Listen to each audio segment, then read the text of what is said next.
Chemistry paper 1, the periodic table, group 1. So for this topic, ideally you would want a periodic table in front of you, and obviously we're looking at group 1, that is on the left hand side of the periodic table.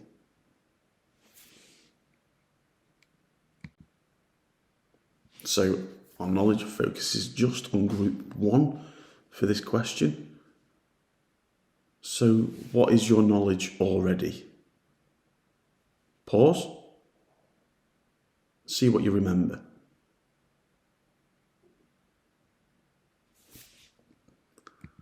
So group 1 metals have characteristic properties because of the single electron in their outer shell. So they have one electron in their outer shell. As you go down the group, the reactivity increases. So sodium is more reactive than lithium. Potassium is more reactive than sodium. Picking out individual elements, lithium is in group 1, period 2. Sodium, however, is in group 1, period 3. How about potassium? What would you say for potassium?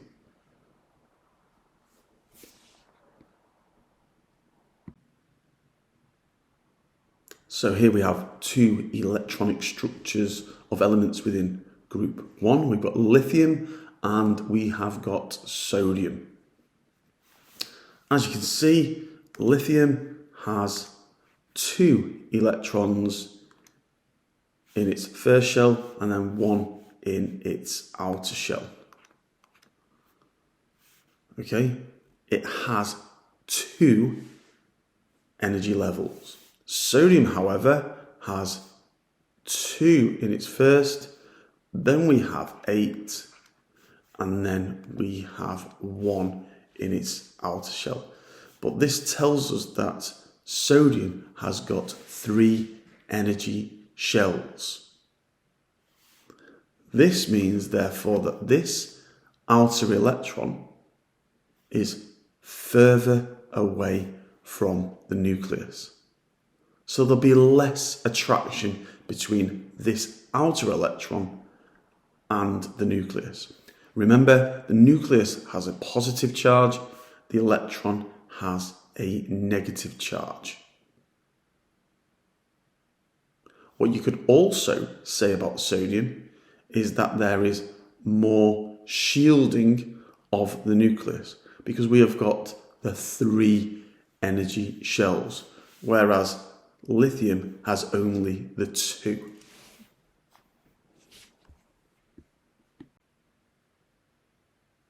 So let's look at a worked example.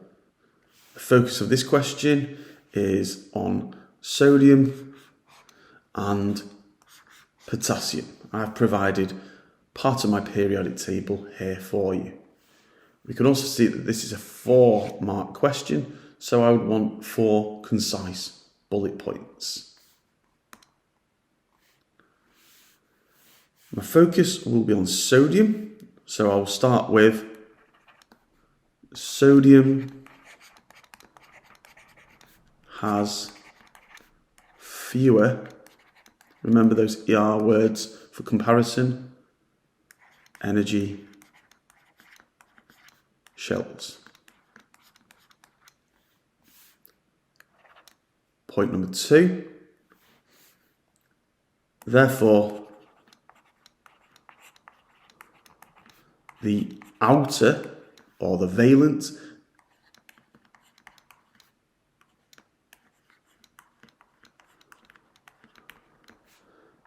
is less shielded.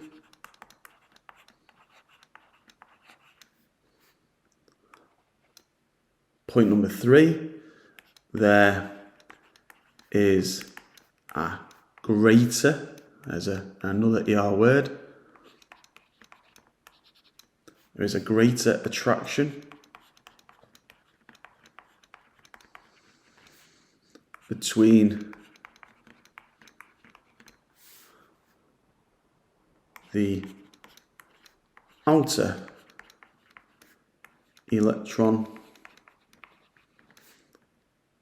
and nucleus,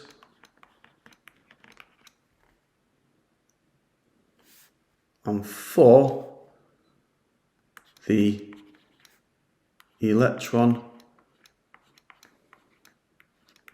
outer is less easily lost, hence why it is less reactive.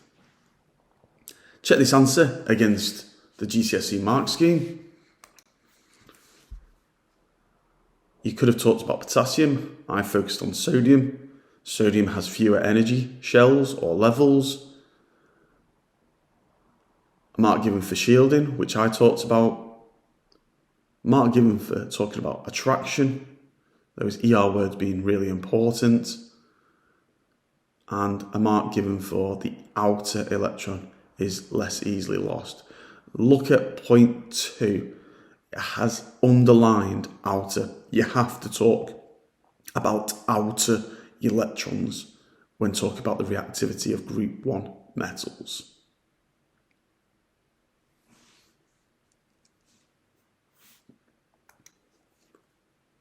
So, do you understand this?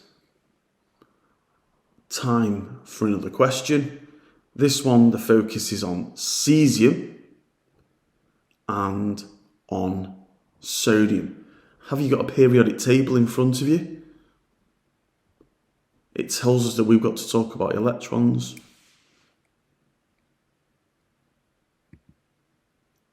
Pause the video and have a go.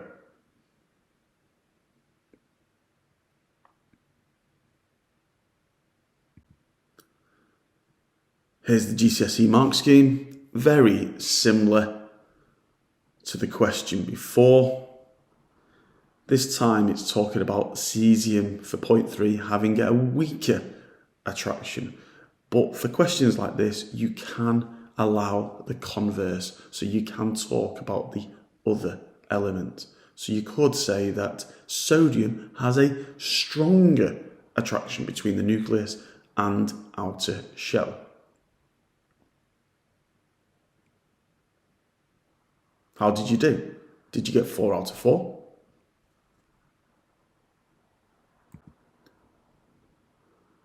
Here's another question. Doesn't specify this question what the elements are. So a little bit different. Explain why the reactivity of elements changes going down the group. Again, a 4-mark question. So again, we're looking at 4 bullet points.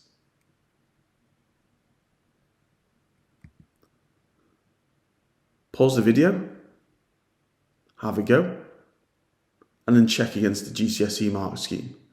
Are you understanding group 1 metals? Here's the GCSE mark scheme. So 1 mark given for reactivity increases. Going down the group, the outer electron is further away from the nucleus. We could have talked about shielding there.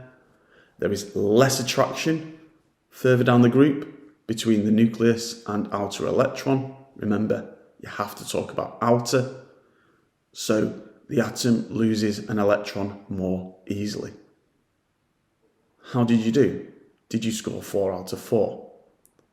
If not, go back and look at the worked example and look at the knowledge provided again.